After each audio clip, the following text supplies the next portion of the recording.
Olha aqui, ó. Caio, os frutos nascem todos os dias em Cristo. E isso é o que vale nas nossas vidas. Em Cristo somos mais que vencedores. Estou assim desde que te escuto. Um beijo no seu coração. Amém. Beijo no seu também. Isso. Pelo contrário, Caio, aceitei Jesus há 4 meses e venho tentando seguir o Evangelho e sinto grandes mudanças na minha vida. Ele vem dando frutos. Obrigado, Caio. Amém. Deus te abençoe. Isso. Agora aqui, Caio, uma pergunta. Quando às vezes passamos por um período de tristeza, falta de esperança, falta de ânimo, devido às circunstâncias, Caio, será a falta do Evangelho? Às vezes ficamos como em um deserto. Isso é porque o Evangelho não chegou ainda? Não necessariamente, de modo algum, não é? Isso aí começa com, na cabeça assim, de quem fez a pergunta, obviamente, isso é fruto da falsa ideia de que o Evangelho nos sobrenaturaliza, de que o Evangelho nos torna pessoas sobrenaturais. E o Evangelho não nos sobrenaturaliza. Jesus, que é o Evangelho encarnado, é a palavra eterna que se fez corpo, carne, sangue, gente, diante de nós, como diz João, e nós pegamos e vimos e damos testemunho e dizemos: Emanuel, Deus fez sua tenda com os homens. Jesus, que é a completude, é a expressão exata do ser de Deus e a expressão exata do que significa ser um homem, que é o Filho do Homem. Você veja como a graça nele, e ele é todo graça, não o sobrenaturalizou.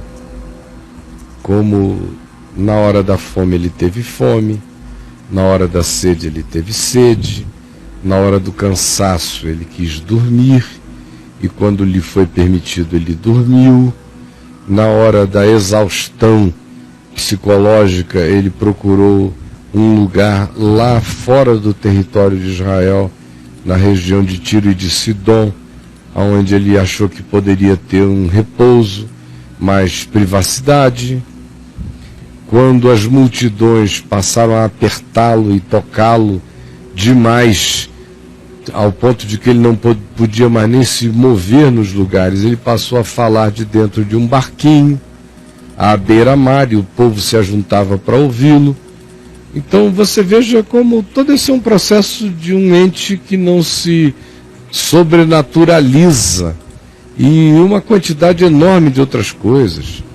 Ele trabalha a partir da humanidade dele para falar da graça e da divindade absoluta dele, quando diz: mulher, dá-me de beber, e depois oferece água viva. Mas o homem estava com sede.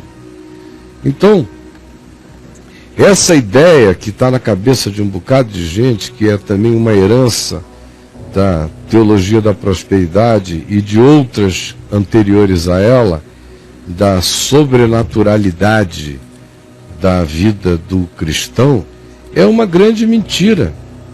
Porque aí o cara diz, ele fica com aquilo ali: em meu nome não terão lombriga, em meu nome podem beber a água suja, podem beber coisa venenosa, em meu nome podem pegar em serpentes, em meu nome.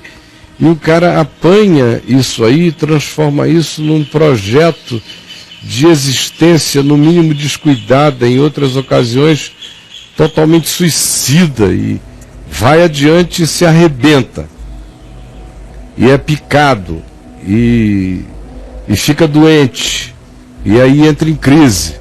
Mas vem daí, dessa interpretação, dessa sobrenaturalização de quem crê em Jesus, ou de quem recebeu o batismo com o Espírito Santo, essa ideia de que daí para frente, quanta gente já não me citou, eu depois de ter pregado 13, 15 vezes num dia, morto de cansaço, 2 da manhã, ainda havia quem chegasse para mim e dissesse: ah, mas os que esperam no Senhor renovam as suas forças. E era verdade mesmo, tanto é que eu estou pregando até hoje. Essas pessoas eu não sei nem onde estão, mas a gente precisa dormir. Quem não entende que nem só de pão vive o homem, mas de toda a palavra que procede da boca de Deus é que comete esses erros, porque perde o equilíbrio da vida. Tem a hora do pão, da água, das necessidades todas a serem atendidas do corpo, da mente, da alma. E as necessidades e demandas e completudes do espírito, que acontecem, todas elas vinculadas ao que eu sou no meu todo, corpo, alma, espírito, mas que tem a sua ansiedade sempre completamente transcendental, que vem do meu espírito. Então, quando isso se equilibra como compreensão na minha mente, eu trato cada coisa como cada coisa, sem ficar com nenhuma aflição a respeito de doença, ou dor de cabeça, ou fragilidade física. Trata de cada coisa, ou necessidade afetiva, ou numa tristeza experimentar uma fase depressiva. Tudo isso a gente encontra, por exemplo, em Jesus, que na hora da dor maior ele é tomado de agonia, ele sua sangue, ele diz: eu estou profundamente triste. A gente vê isso em Paulo o tempo todo. Paulo diz para que eu não fosse consumido por excessiva tristeza. Deus me fez essa graça de poupar esse amigo, porque era muita pedrada já em cima de mim. Eu ia cair muito triste, e o Senhor teve misericórdia dele e de mim, e para que eu não fosse assim, sofresse tanto. Ou quando ele diz: eu quase desesperei da própria vida, meus irmãos. Eu não quero que vocês ignorem que eu vivi esse momento de desejar morrer, de tanta agonia a qual eu fui submetido, e torturas na Acaia.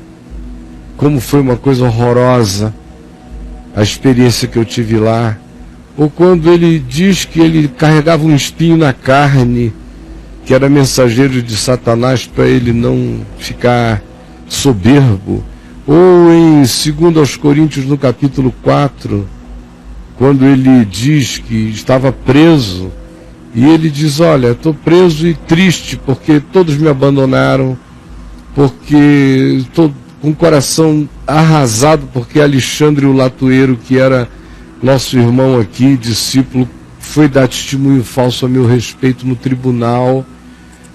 Estou passando um frio danado, traz a capa que eu esqueci na casa de Carpo em Troade, está frio, está gelado.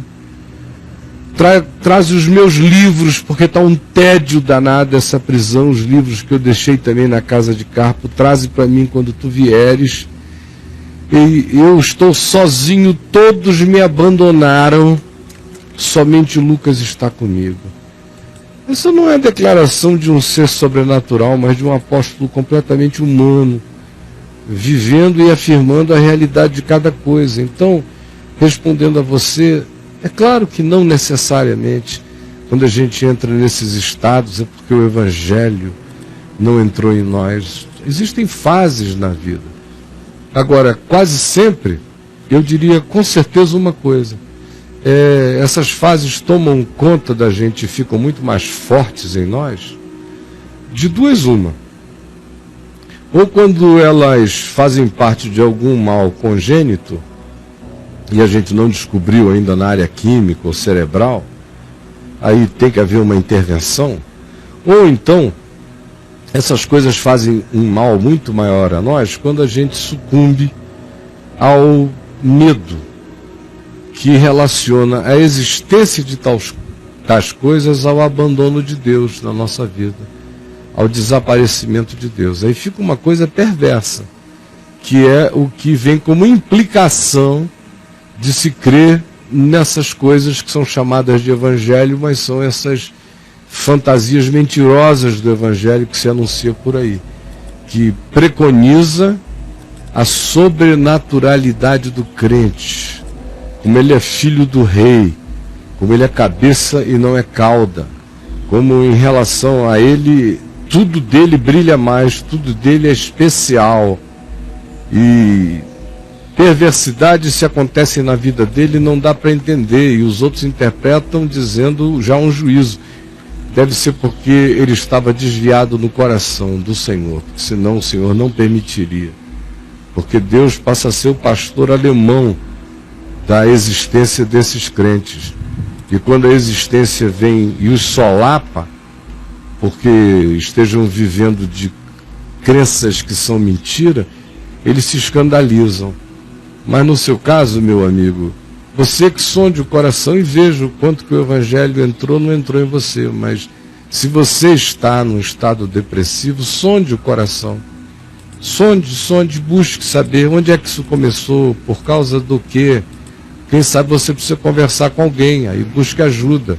Aqui mesmo a gente pode ajudar você pode buscar ajuda online para iniciar uma terapia.